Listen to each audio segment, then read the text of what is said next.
Bismillah. Assalamualaikum sahabat. Al-Tufail bin Amr al-Dausi, pemimpin kabilah Daus di zaman Jahiliyah, dikenal sebagai salah satu tokoh Arab yang berpengaruh dan terhormat. Dia hidup dengan penuh kemurahan hati, selalu memberi makan yang lapar, memberikan perlindungan bagi yang ketakutan, dan melindungi mereka yang memohon perlindungan. Tidak hanya itu, dia juga dikenal sebagai seorang yang beradab, cerdas, dan pandai. Keterampilan bersairnya memberikan makna mendalam pada setiap kata yang diucapkannya, menciptakan daya tarik magis bagi pendengarnya. Ketika Rasulullah SAW dan suku Quraisy terlibat dalam konflik di Mekah, Al-Tufail secara tak sengaja terlibat dalam pertempuran tersebut. Meskipun awalnya tidak memiliki niat untuk terlibat dalam konflik tersebut, keberadaannya menjadi bagian dari kisah yang tak terlupakan. Ayo kita simak kisah yang unik ini, sahabat.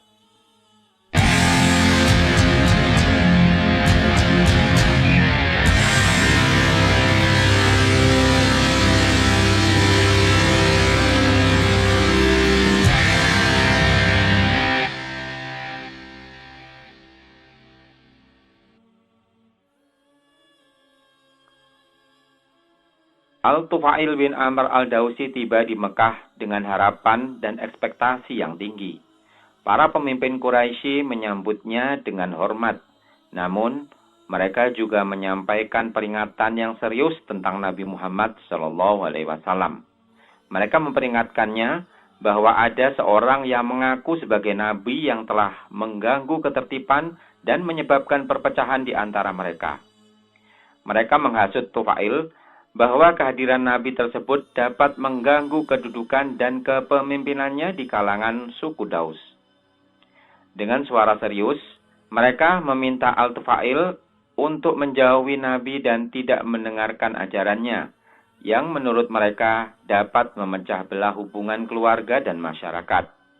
Mirip dengan kekuatan sihir yang mampu memisahkan antara orang tua dan anak, saudara dengan saudara, serta suami dengan istri. Al-Tufail meskipun awalnya menerima peringatan tersebut, tetap menjalankan niatnya untuk melakukan tawaf di sekitar Ka'bah dan mendapatkan berkah dari para berhala di sana, sesuai dengan kebiasaan kaumnya. Namun, ketika ia tiba di Masjidil Haram, dia tidak sengaja melihat Nabi sedang sholat di dekat Ka'bah dengan khusyuk yang luar biasa. Pemandangan itu menggetarkan hatinya. Meskipun telah bersumpah untuk tidak mendengarkan ajaran Nabi, Al-Tufail merasa tertarik untuk mendekatinya. Dia merasa bahwa ada kekuatan yang tak terduga dalam ibadah Nabi yang mampu menembus hatinya yang keras. Ketika Nabi SAW selesai dengan sholatnya dan kembali ke rumahnya, Al-Tufail mengikutinya dan meminta izin untuk berbicara dengannya. Dengan lembut, Al-Tufail menceritakan tentang peringatan yang diterimanya dari para pemimpin Quraisy dan bagaimana ia awalnya bertekad untuk menjauhi Nabi SAW. Namun setelah menyaksikan kebesaran akhlak dan keindahan ajaran yang dibawanya, hati Al-Tufail mulai terbuka. Nabi dengan sabar menjelaskan tentang Islam kepadanya, membacakan surat-surat dari Al-Quran yang menyentuh hatinya secara mendalam. Kata-kata Nabi yang penuh kasih dan ketulusan menggugah kesadarannya, membuatnya menyadari bahwa Islam adalah jalan yang benar. Akhirnya tanpa ragu lagi, Al-Tufail mengucapkan 2 kalimat syahadat, menegaskan keimanan dan pengakuan akan kenabian Muhammad SAW. Keputusannya untuk memeluk Islam mengakhiri masa kebimbangannya. Dengan langkah-langkah mantap, Al-Tufail memasuki pintu hidayah yang sejati, membawa perubahan besar dalam hidupnya, dan membuka pintu kebahagiaan dan kebenaran yang sejati. Al-Tufail bercerita, setelah tinggal beberapa lama di Mekah untuk mempelajari Islam, aku menghafal beberapa ayat Al-Quran yang mudah bagiku. Ketika aku berniat kembali ke kampungku, aku menghadap Rasulullah SAW, menyatakan keinginanku untuk menjadi penyeru Islam di tengah keluargaku. Rasulullah SAW dengan lembut berdoa untukku. Ya Allah, jadikanlah untuknya sebuah tanda kekuasaan. Dengan izin dan doa beliau, aku kembali ke kaumku disertai harapan dan doa agar Allah memberikan tanda yang akan menolongku dalam dakwah kepada mereka.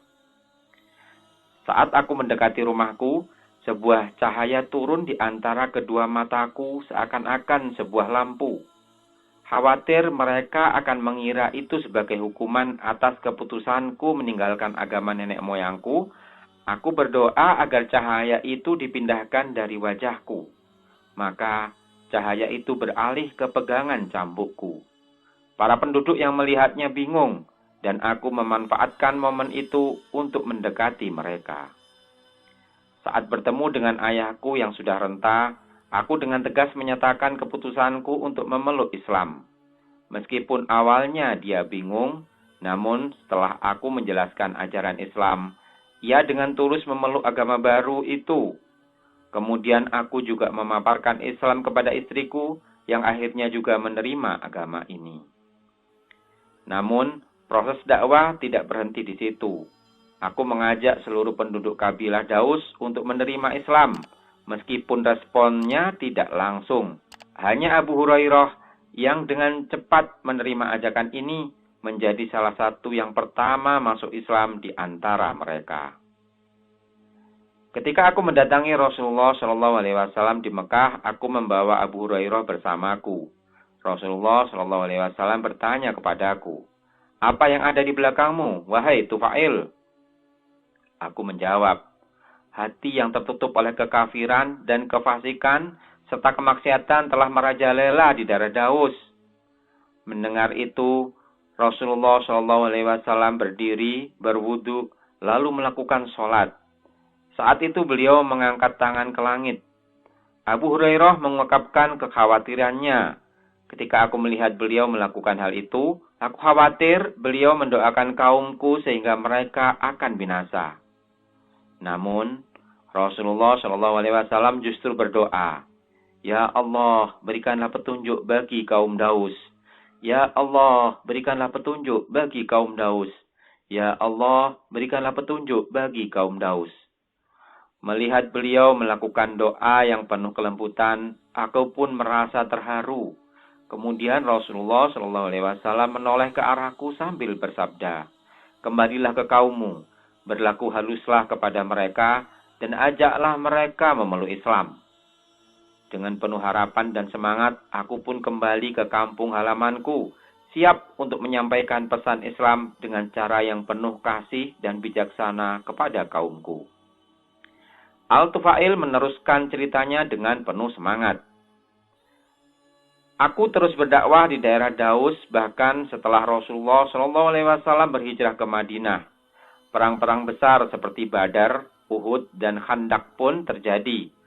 Pada suatu saat, aku datang menghadap Nabi membawa 80 kepala keluarga dari daerah Daus yang telah memeluk Islam dan menjalankan ajaran tersebut dengan baik. Rasulullah SAW sangat gembira melihat hal tersebut, dan beliau SAW membagikan kepada kami bagian dari harta rampasan perang Khaybar. Kami pun menyampaikan permintaan kepada beliau. "Ya Rasulullah, jadikanlah kami bagian dari pasukan tempur sisi kanan dalam setiap peperangan yang Anda lakukan, dan kami akan menjadikan semboyan kami mabrur." Aku terus mendampingi Rasulullah SAW hingga beliau SAW berhasil menaklukkan Mekah. Pada suatu kesempatan, aku berkata, "Ya Rasulullah, izinkanlah saya untuk pergi ke Zulkafain dan membakar berhala milik Amr bin Hamamah." Rasulullah pun mengizinkan permintaanku, dan aku bersama pasukan dari kaumku berangkat menuju berhala tersebut. Saat kami tiba di sana, aku dengan tekad bulat memutuskan untuk membakar berhala itu. Meskipun banyak orang menanti-nantikan datangnya musibah bagiku, aku tetap melangkah dengan penuh keberanian. Dengan hati yang membara, Aku membacakan mantra. Wahai Zulkarnain, aku bukanlah salah satu dari para penyembahmu. Kami ada sebelum kamu. Aku akan menghilangkan api kepercayaan buta dalam hatimu. Saat api melahap berhala tersebut, kemusyrikan yang telah mengakar di kabilah Daus pun lenyap. Seluruh kaumku masuk Islam, dan mereka menjalankan ajaran tersebut dengan penuh keyakinan dan keteguhan hati. Al-Tufail bin Amr al-Dausi setelah itu terus mendampingi Rasul Shallallahu Alaihi Wasallam hingga beliau Shallallahu Alaihi Wasallam kembali ke sisi Tuhannya. Begitu kekhalifahan diserahkan kepada Abu Bakar As-Siddiq, Al-Tufail dengan tegas menempatkan dirinya, pedangnya, dan anaknya untuk taat kepada Khalifah Rasulullah Shallallahu Alaihi Wasallam. Ketika pecah perang melawan kaum murtad, Al-Tufail memilih untuk bergabung dalam barisan terdepan kaum muslimin untuk memerangi Musailamah Al-Kadzab. Ia tak sendiri, anaknya yang bernama Amr ikut menyertainya. Saat dalam perjalanan menuju Al-Yamamah, Tufail mendapatkan sebuah mimpi yang membingungkan. Ia berkata kepada para sahabatnya, "Aku bermimpi bahwa kepalaku dicukur dan ada seekor burung keluar dari mulutku.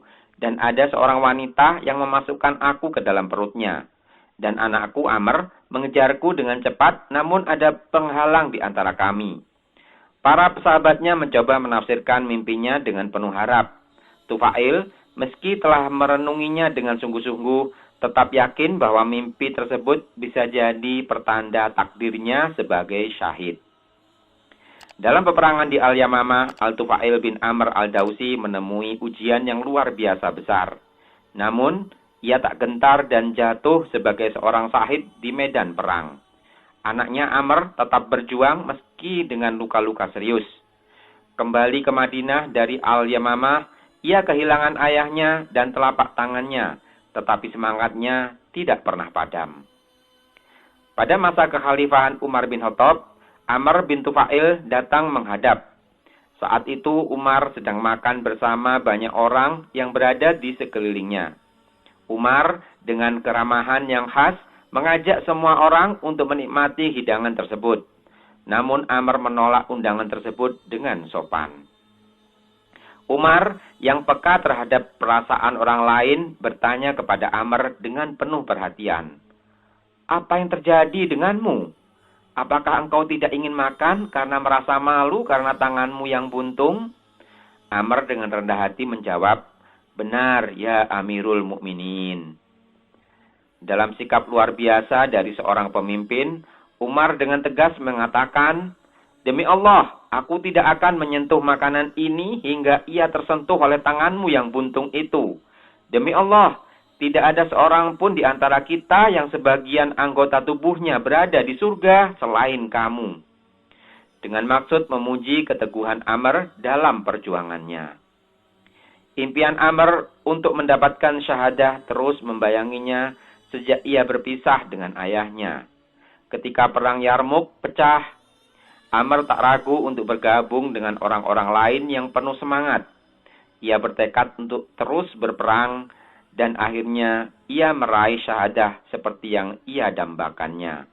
Mengikuti jejak ayahnya dalam keberanian dan keteguhan iman.